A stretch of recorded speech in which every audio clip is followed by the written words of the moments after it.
காஃபிலேயே வந்து filter coffee இருக்குது, instant coffee இருக்குது, நம்ம வந்து தூள் போட்டு கொதிக்க விடுற காஃபி இருக்குது. இதில் வந்து இந்த டம்ளரில் ஒரு 250 ml வந்து தண்ணி ஊற்றிக்கலாம். ஏன்னா தூள் போட்டு கொதிக்க விடுற காஃபியில் வந்து கொஞ்சம் தண்ணியாக இருந்தால் தான் கொஞ்சம் நல்லாயிருக்கும் ஓரளவுக்கு. இங்கே பாருங்கள், ஒரு 100 ml வந்து பால் ஊற்றிக்கலாம். இதை கொதிக்க விடுவோம். பால் பொங்கி வருது.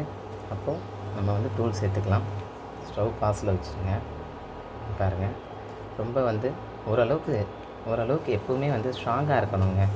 காஃபி வந்து ரொம்ப லைட்டாக குடித்து பழகுனீங்கன்னா, சப்போஸ் யாராவது ஸ்ட்ராங்காக போட்டாங்கன்னா அது உங்களுக்கு செட் ஆகாது. ஓரளவுக்கு வந்து காஃபிங்கிறது ஸ்ட்ராங்காக இருக்கணும். இண்டக்ஷன் ஸ்டவ்வில் வந்து சென்டரில் வச்சா வந்து ரொம்ப கொதிச்சிடும். ஸோ அதனால் வந்து கொஞ்சம் அப்படி இழுத்து வச்சுக்கிட்டிங்கன்னா ஒரு ஓரமாக கொதிச்சிக்கிட்டு இருக்கும். நம்ம வேணால் வந்து ஸ்பூன் போட்டு கலக்கிக்கலாம்.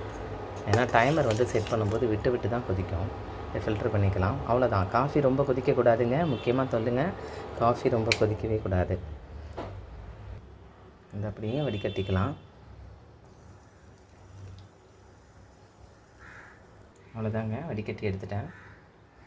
சுகர் பேஷண்ட்டுங்களுக்கு வந்து நாட்டு சர்க்கரை போடலாம். நமக்கு வேணால் கூட ஒயிட் சுகர் சேர்க்கக்கூடாதுங்கிறாங்க. இருந்தாலும் அந்த டேஸ்ட் வந்து மாறுறதுனால நிறையா பேருக்கு இன்னும் அந்த ஒயிட் சுகர் யூஸ் பண்ணணும் அப்படிங்கிறாங்க. அதனால் ஒரு 1/2 சுகர் ஆட் பண்ணிக்கிறாங்க.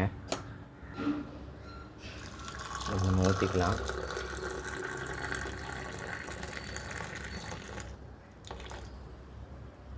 பொதுவாக இதுக்கு வந்து இதில் வந்து எப்படியும் ஒரு 150 mlக்கு மேலே இருக்குங்க. இதுக்கு வந்து எப்படியும் ஒரு 1.5 ஸ்பூன் போடணும். இந்த ஸ்பூனில் வந்து ஒரு 1.5 ஸ்பூன் போடணும். பட் நான் வந்து 1 ஸ்பூன் போட்டிருக்கேன் அம்மாக்காக.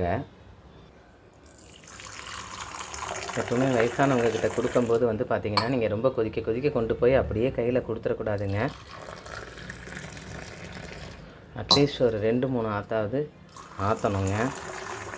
இல்லைன்னா கீழே கொட்டிக்குவாங்க. இதெல்லாம் வந்து வயசானவங்கள ரொம்ப ரொம்ப கேர்ஃபுல்லாக பார்த்துக்கணும். அதனால் வந்து எப்போவுமே நாம் பார்த்துக்கிறதுல தான் வயசானவங்களும் குழந்தைங்க மாதிரி தான். குழந்தைகளை கேர் பண்ணுற மாதிரியே வயசானவங்களையும் நம்ம நினைக்கணுங்க.